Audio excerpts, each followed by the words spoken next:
We are in Orchot Tzaddikim. We are on page Kuf Nun Hey,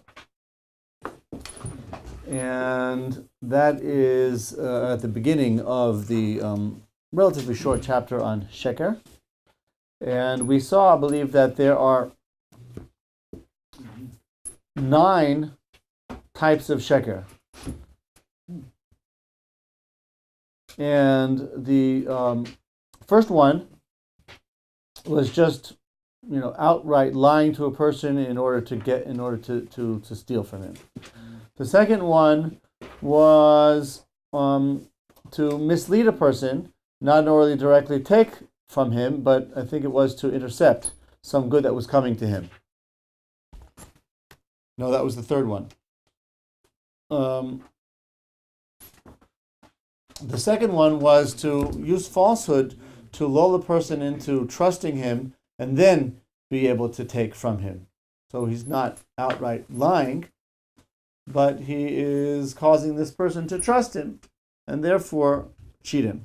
And the third one, as we said, is to mislead him in order to intercept some good that's coming to him. Or again, it seems less severe because he's not really taking something that he's gained ownership of, but he's intercepting something before he does.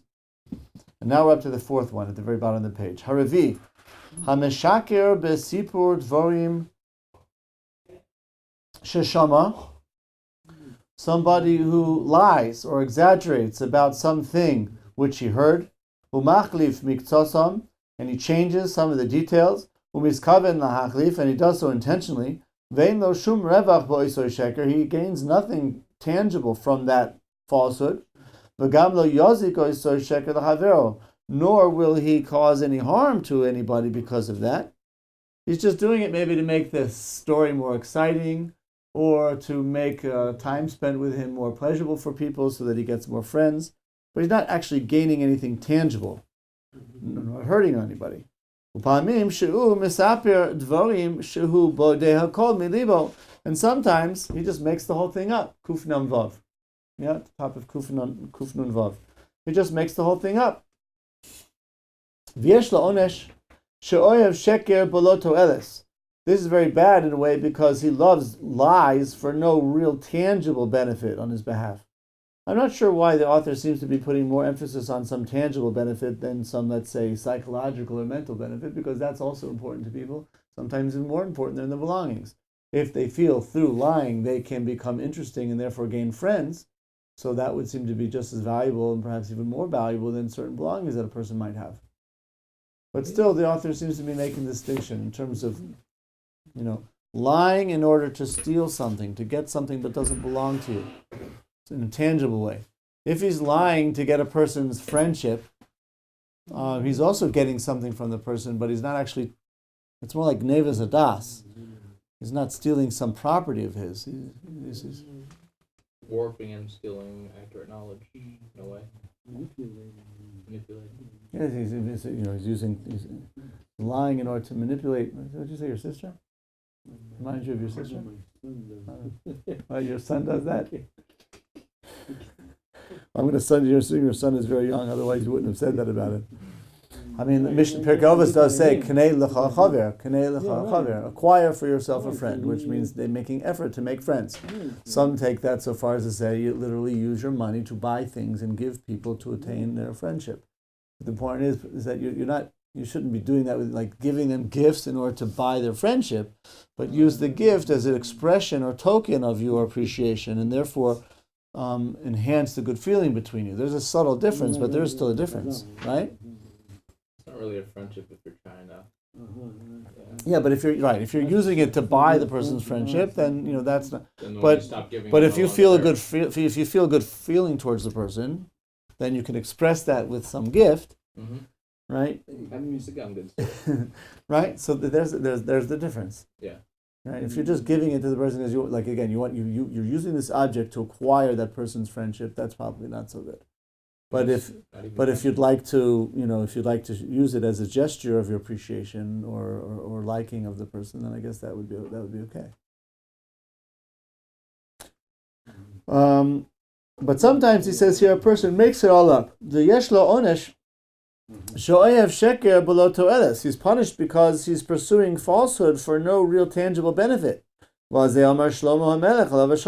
this, King Solomon said, Yafiach kezovim eid shaker. The person who gives false testimony will be just spewing forth falsehood, nonsensical, worthless speech. Yesh lecha leida, you should know, shezoi samida teviyehu lo'id sheker b'achiv. This type of behavior will cause a person ultimately to testify falsely against his fellow man. Mechma shuhu oyev sheker, since he loves falsehood, and therefore he's, any possibility that this falsehood could harm somebody else will be taken much more lightly. V'yesh anoshim shemachlifin miktsas dvarim sheshamu bli das. There are some people who change details of stories or pieces of information that they know about and so forth and so on, not really being cognizant of doing so. They just embellish on the story, add details, but not really thinking about it. What's that? Salt and pepper. Yeah, salt and pepper. Ki einam somim alev be'ez shehem shoymim advarim lachkor al hamitosam, because they're not particularly careful at the time that they hear the story in the first place to investigate whether the details they're hearing are true. Gam zo midorah. This is also bad. V'alzeh amar Shlomo Melech alav shalom. Regarding this, King Solomon said, Ish shomea lenetzach yidaber. A person who hears properly, he can speak. Perush, Mishanoisen lev lishmoy v'lavin toichen inyan v'hadvorim asher yisapu avor shesipu oisam al derech ha'emes. Somebody's very careful to investigate and make sure that the things that he's been told are truth. Shalimatze befiv lashon sheker, so that he will not, when he retells this, be in a certain area where he's saying falsehood. Such a person can talk continually. Because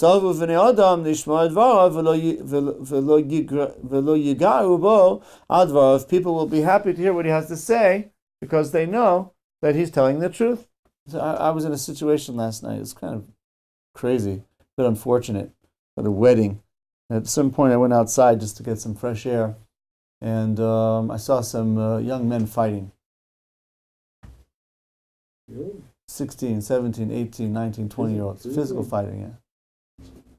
And I recognized some of them. No. It was far too interesting to stop them. So the one kid, there were like one kid and another kid, and they were pushing and shoving, and there were like security people there trying to separate them, keep them in order and everything. One of the reasons why I didn't get involved, because somebody else was doing it. And then it cooled down for a bit, and then all of a sudden one of the older brothers came, and it got really vicious, and running, And afterwards I thought to myself, how does a brother, come attacking this other kid? He doesn't know whether maybe his brother was his fault. I just imagine a scenario where, word got out. The kids were fighting downstairs, and we're not little kids, unfortunately. We're, like I said, older kids, older teenagers. The older brother comes out like fire, comes out and comes rapping into this other kid. And I thought to myself, this is ridiculous. His brother could be totally wrong, and if he's doing this, he thinks he's right. He thinks he's coming to his brother's defense. His brother might even have told only half the story. This is exactly what you're talking about here. Exactly what you're talking about here. Some hothead hears something, he gets into his mind that something happened or something was said, and he only hears part of it, and he doesn't investigate whether it was even true or whether it was only part of it and the other something wrong. So it's very important to, particularly when you're hearing things, stories about people or events that took place, that you ascertain that what you're being told is true, that you understand it correctly. Particularly when you think it's going to have some bearing on something you might do, or a way in which you might interact with someone else, and so forth and so on. Because otherwise, it's very easy to be misled. I heard once that this is generally true. It's not true regarding refereeing between children in a fight. there's no point in saying, what did you do and why? What did he do that? You did that? Why? And you never get out of it. You never get out of it because it just goes around and around in a circle. He did this, yeah, but he did that. Well, you did that? Yeah, but that's because he did that. You did that? Yeah, I did that. Well, yeah, you'll never get a straight. Yeah, I don't know, somehow I always tend to want to nevertheless understand exactly who did what and why. But I once heard it really doesn't matter. It really doesn't matter. What you have to do is diffuse the argument and make sure that they don't fight in the future.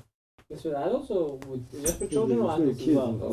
Some adults It sounds like act it like would children work with too. adults as well. It would apply. This would apply to with adults as well.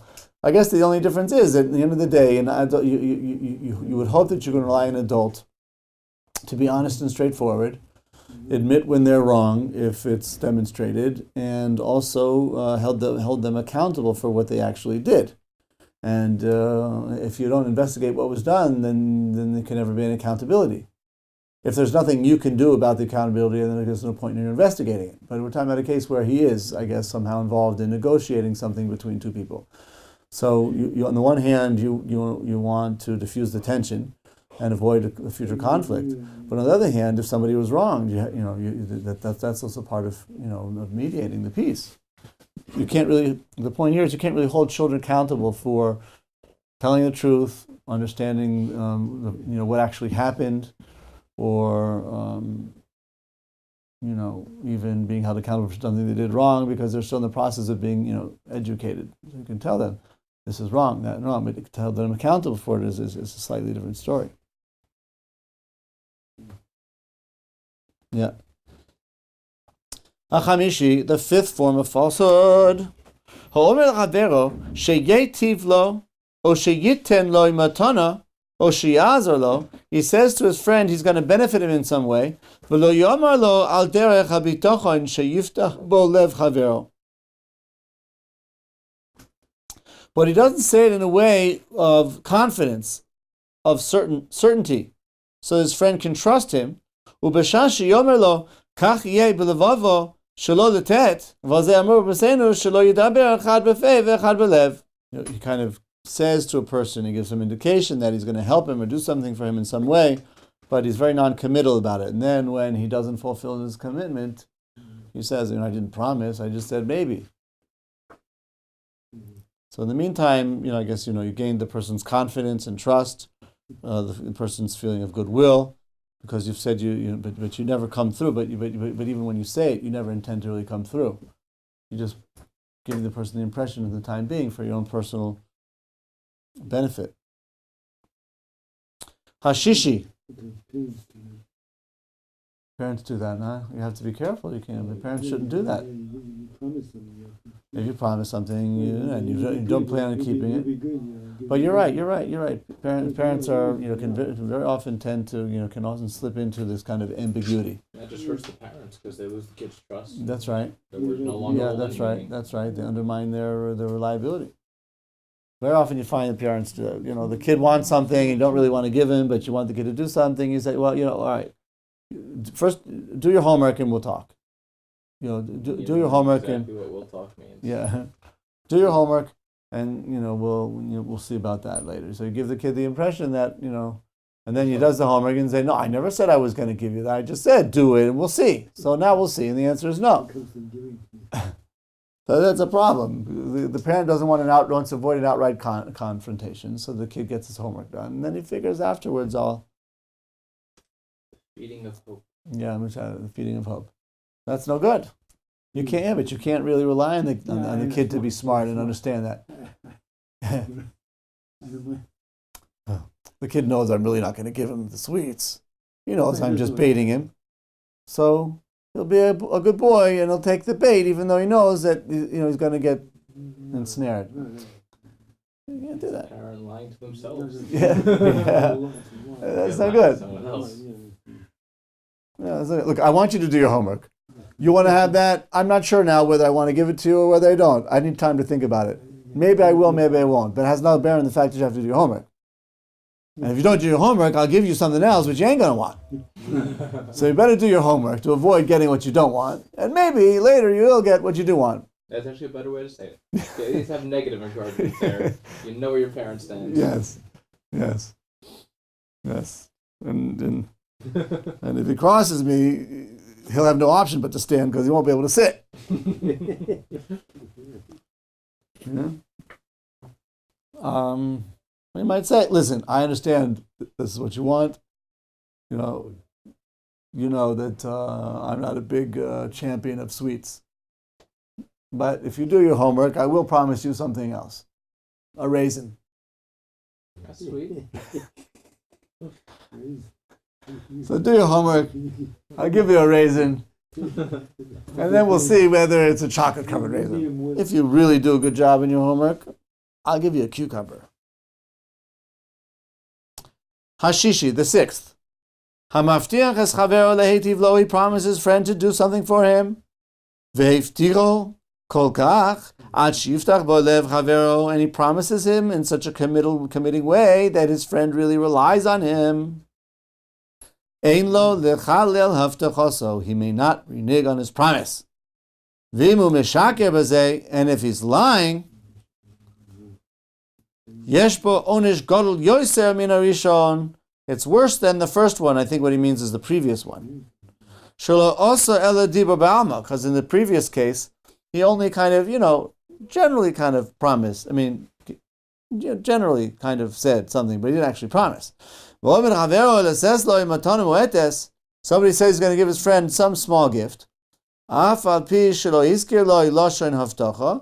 though he didn't promise, or we say, anybody who reneges, anybody who retracts from his word, so he is considered to be lacking in faith. Even if it's something small, his friend relies on him. When he trusts him, since it's a small thing. If the person who this is happening with is a poor person, even if the gift is great,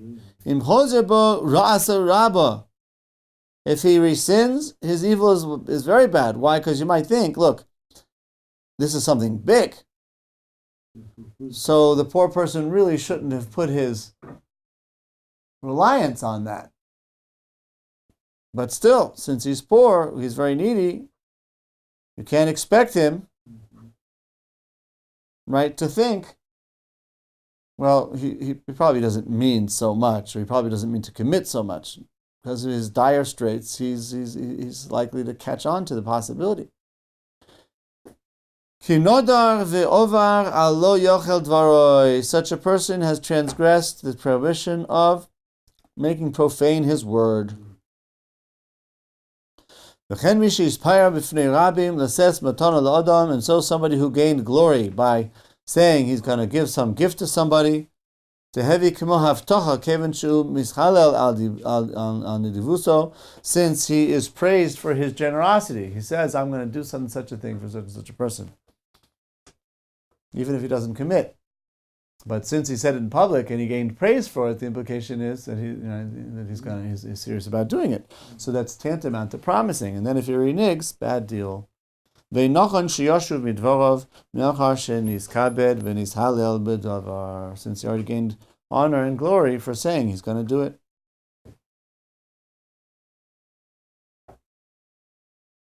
I always feel uncomfortable when, for example, a person who's coming around asking for charity wants some money, and you know that you've got, let's say, for example, 5 shekels in your pocket. You don't intend to give 5, you intend to give 1. When you pull out that 5, he sees the 5, and his eyes light up. So I always am in a quandary whether, what? So that's the point. That's the whole point. That's what he's saying here. Like, now, you didn't actually promise. But if you have a 5 and a 1, you should certainly take out the 1 and not the 5. Unless, he might have changed his small money for the big money. So you might say to him, I intend to give one. I have 1 and a 5. Would you rather have the 1 or the 5? And I'll break it. Maybe you want the big money, and I'll have this. So you could give them the choice. I'll take, because you tell them from the outset, I'm only giving 1. You want 1 of 1 or 1 of 5? But if you don't have 1, you just have 5. So I try and say I'd like to give 1 shekel, and then I produce the 5, rather than producing the 5, because he's likely it's something to think. But maybe he's going to give me the 5, Yeah. So that would be, I think, a common, more practical example of the type of things we're talking about. Even though you're actually not promising anything, you're raising his hopes by producing the 5. It might be better to say I'd like to give 1 before you produce the 5. Real considerate. What were you going to say before? I was going to ask if I borrowed 200 shekel. Yeah. If I had, I wouldn't loan it to. No, no, I don't have. That was a bad attempt at a joke. Okay, yeah. Really, Well, that was within the rhythms of humor. Well, it was a good attempt at a bad joke. Yes, that it was. Okay. Hashvi, the 7th. Hamate chaveroi loymar ki oso imoi toiva odiber alav toiva. A person who misleads his friend by saying that he did some good deed for him, or he spoke some good word for him, but also and he really didn't do. That can happen. He overhears some conversation, or he knows someone has some intention. So before so he says, so before it happens, he says, I heard so and so had a conversation about you. I put in a good word for you. And then a half an hour later, they come over and they do for him whatever it is. He goes, wow, thanks. By the way, did Aaron speak to you? Yeah, thanks a lot. Okay, good. That's what our friends are for. It had nothing to do with it. He overheard one guy say the other, and Aaron said he's gonna go call him or do something for him, right? So he says, I put in a good word for you. And then he makes it as if he really was interceding on his behalf. By the way, did Aaron ever talk to you? Because I put in that good word for you, Oh, first overhearing the guy talking to him, yes. giving the offer. Yeah, Okay. yeah. He might overhear something, or know that Aaron's going to do something good for this person. So before Aaron does it, he goes over and he says, by the way, I put in a good word for you with Aaron. Giving him like a knowing smile, And then afterwards he said, oh, by the way, did Aaron ever speak to you? I'm follow up. I really care. I put in a good word for you, and I'm also following up. Yeah. What? No, he just wants to get the credit for giving the impression that he's the one behind Aaron's doing this good thing for him. You follow what I'm saying? You're not following, huh? It seems like a common scenario. You're aware of somebody's intention to do something good for somebody else. So before he actually does it, you go to that person and you say, you had nothing to do with it. You go to that person and say, I put in a good word for you with Aaron. Although you didn't. You just know it was Aaron's intention. So now when he gives something to him, right, he's under the impression that it's because of your having put in the good word. And then you might even be more sneaky about it. Afterwards say, hey, by the way, did Aaron ever come over to you? And he's like, yeah, thanks a lot, man. That was really nice of you. And that's like, so he says, no problem. What are friends for? And he didn't even do anything. He's not a friend. He's an enemy. He's manipulating him into thinking that he's the one who's done the good for him, only to get something out of him. That's what we're talking about. What? He's going to get some favor back. He's going to get friendship from him. He's going to get something out of it. Yeah. He feels like he owes him. Yeah, he's making him beholden to him. Or it might just be, even if he doesn't get anything out of it, but he's just like, wow, he's a nice guy. He's a good guy. He's got clout, that guy, He knows how to pull strings. So, where were we? But also, 7th at the top of the page there, second line. Regarding this, the sages of blessed memory said, Asur lignov das habriyos, you may not steal the minds of other people, mislead them into thinking certain things which are not true. Afilu da'ato shel goy, even when it applies to a non-Jew, you're not allowed to mislead him. V'yesh b'zeh chet, this is a transgression. Yanu chayavim l'daber divrei emes, we must speak things which are true. Kihu mi yosdei hanefesh. These are this is of things which are foundation for the soul. Hasmini, the Shmini, the eighth. Hamishtabeiyach b'ma'alois she'ena nimtzos bo. He gets credit for attributes which he does not have. V'zeu chet gadol. This is a great transgression. V'afiroim haya emes. And even if it's true, he goes fishing for compliments. Ki kishemis halel nira midvarov shelo asa tzidkosov v'nidvasov l'shem shamayim. Because when he's looking for credit for the things that he does, it looks like he wasn't doing it l'shem shamayim, l'shem atzmoi, v'l'sehila, only doing it for his own self-aggrandizement and for his own praise. The sages said, Mi shemechabdin osoi shehem soivrim sheyodea shtei masechtos v'ulo yeda rak echas. Somebody's getting praised for knowing two masechtas, and he knows he only knows one. Hayav l'omer them, he's got to say to them, Eini yodea rak echas, I only know one. Don't take credit where credit is not due.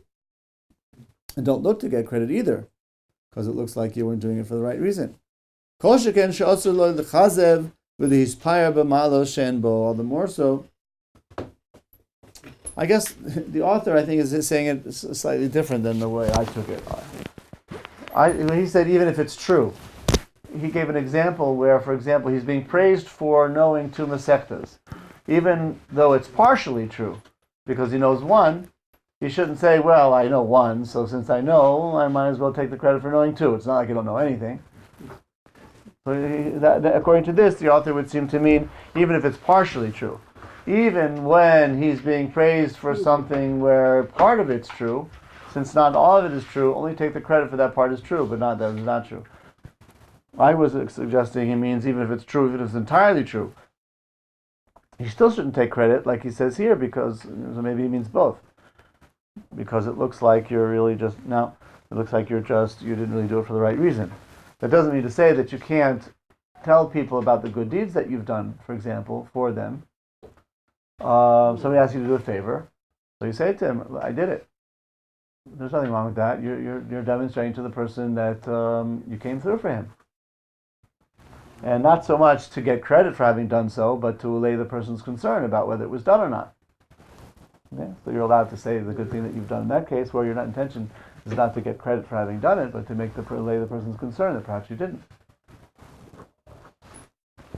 Or you can give a gift to somebody and let the person know, in order to, it's kind of what we were talking before, in order to engender a good feeling between people. Yeah? Does that imply that if someone asks you to do a favor, or there's another scenario similar to that where you do something for someone, and telling them would not lay any words to rest or have any benefit to that person, you shouldn't tell them that you accomplished it? The past example, not the one with the gift. In other words, you're saying he's going out of its way to say only to lay it. Yeah, but if you're saying if that's not necessary, if for whatever reason the person doesn't need to know that you've done it, then is going out of your way to say you've done it. I guess it's not necessary. Right. It's not necessary. Why would you be doing it unless you want to get praise? Unless you were doing it because it's perhaps not necessary to tell the person, but doing so would make them feel a warmer feeling towards you. So it's based off intent. Yeah. Okay. Yeah, I guess so. Cool. But, you also have, it's funny, kind of funny. Sometimes you have with the emails. Let's meet. Okay, we'll meet at 7. Or the guy says, let's have a meeting. We'll meet on Tuesday at 7. Is that okay? So the guy writes back says, yes, that's okay. For now. The first guy writes back, what do you do? Thanks, look forward to it? Or is that just enough? He said, let's meet Tuesday at 2. And he says, okay. So do you have to respond and say, okay, thanks, it was nice talking to you? Or just leave it at that? They often have that question. Right? Yeah. So where does it end? Okay, look forward to seeing you. Great, me too. Okay, so I hope the weather's, I don't know, like where does it end? It depends who responds. They do. Yeah. I don't. And I always wonder, maybe that's rude. And I think it's necessary, but I think people tend to. So Yeah. we'll meet at Tuesday at 2, okay? Some people will just send me. And he says, okay. So now what would you do? Say? No. All right, if looking it's forward to that, it? That's fine. But if it's the last message, let's meet, and then we'll meet when you want, and then you say Tuesday at 2, then it's okay. But I think what you said, no, you wouldn't. Okay, Tuesday at 2, okay. I think that's enough. Good. Yeah. It's person to person scenario. So yeah, I'm open to meet whenever you want. Let me know what's good for you. So he says Tuesday at 2. So then you should probably say, okay, that works for me. Even though you already said I'm open to meeting at any time. Just so he knows you've seen the time and he doesn't have to worry about you not checking it and not being there when he's there. Okay, so It's like confirmation more than receiving the conversation. Okay. Because the time. So that would be exactly that would relate to what I say before about just letting the person know that it's been done. Yeah. Mm-hmm. But if it's not necessary, No. so what do? So it's still okay. Great. That sounds great. Thanks for getting back to me. That's probably the nice thing to do. So I just meant to say that it could be that even in that type of scenario, even if it's not necessary to respond, you still might respond to give the person a feeling like, you're giving them recognition, even though it's not necessary. You're still you're recognizing what they wrote, despite the fact that it's not necessary, which shows that you take them seriously. So that's something, that gesture you might make in order to show that you respect them or to endear your relationship or something like that. So I'm trying to use that as an example to address your question before. When it's not necessary, should you respond or not? So again, so the answer would be, I guess it's not necessary, but there might be scenarios where it would be a nice thing to do, particularly if you want to kind of impress the person about your respect for them or whatever. Mm-hmm. I think we're up to line to the 9th one. Really? Yes. No, the Tishi. Oh, really? Yeah. Okay. Hatishi, the 9th. Hameshakir bisipur devarim sheshama. He lies regarding some story he's heard. Vehechlich b'dvarim odos hefzo. Or he has, modified the wording regarding a certain, I guess, desire, unless he means object. Then hefsed the shum adam azeh. There's no loss to anybody as a result of this. Ach yeshlo ma'at hana'a b'shikro. But here he does get some benefit from the lie. I guess some tangible benefit.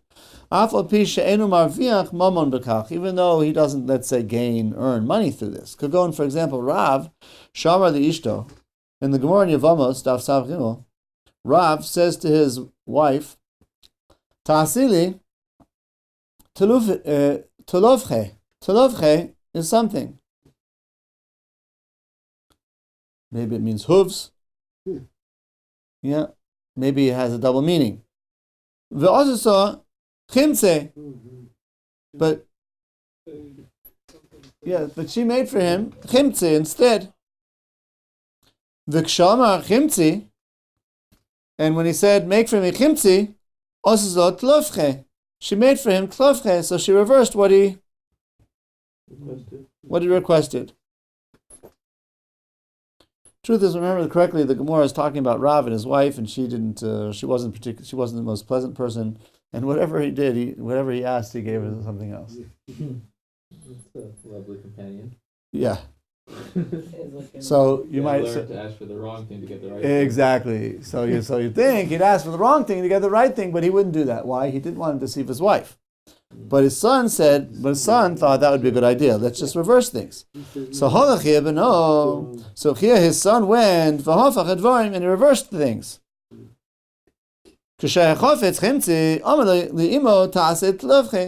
Then, hey, when his father wants chimsi, the son would go to the mother and say he wants tlevchi. The father wants A, he told his mother the father wants B, in order that she should make for him A, and then the father would get what he wants. V also chimtzi, so she went ahead and she made what he wanted.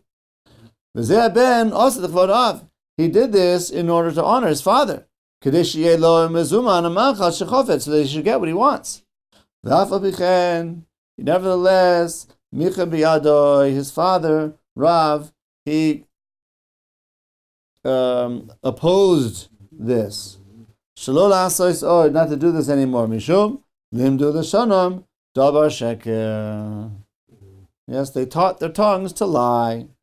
What he was saying is, like, if you're lying, even if you're lying for justifiable reason, in order to honor your father, so the father gets what he wants, the father, Rav says, not a good idea, because you custom yourself to lying, and then you blur the distinction between when you can and you can't lie, so it's better not to get started. Thinking to her level. Yeah, and the other concern is just getting him used to lying. Mm-hmm. So it's a very slippery slope, and he'll start lying even when he shouldn't be. The person can start lying even when he shouldn't be.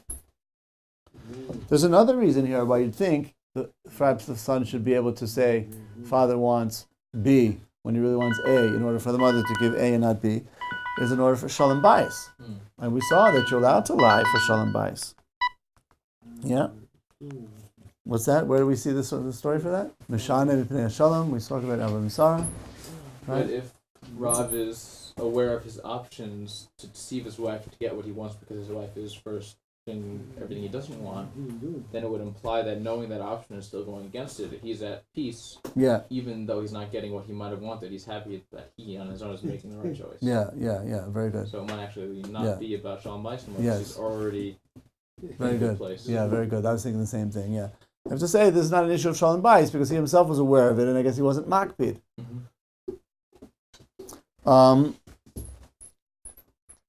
But I would say that even in the case where he's doing it for the case of the mitzvah, the kivuv av, the father still said, even though it might be justified for that reason, and therefore even it would be justified for the case of shalom bayis, or anywhere else where it might be justified, from this teaching of Rav, I think we see that even where it might technically be permitted to lie for whatever reason, it still should be discouraged, because a person might get used to lying, even in permitted contexts, such that he'll be inclined to do so in prohibited contexts.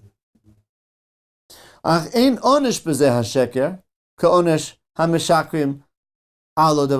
punishment for this type of falsehood is not going to be like other types. Kasher hiskarnu b'chelek revi, as we mentioned in the fourth section. Adkan tisha chelkei sheker. And this is the ninth section. Truth is, this example doesn't seem to describe what he was talking about. I thought he was talking about a case where the person lies in order to get some tangible benefit, even if it's not material, even if it's not monetary. But the case that's given is talking about some benefit where the father is going to get what he needs. But that's slightly different, because there it's talking about, it seems it would be slightly different, because he's talking about in the case of a mitzvah.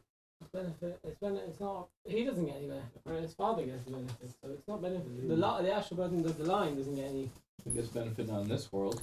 Yeah, that's also a distinction, but it would seem to me that he would be talking about a case where he's talking about, like, if the father, Rav, could have lied in order to get some tangible benefit, meaning the right food that he wants, even though it's not a material benefit, and you see that he chose not to do that.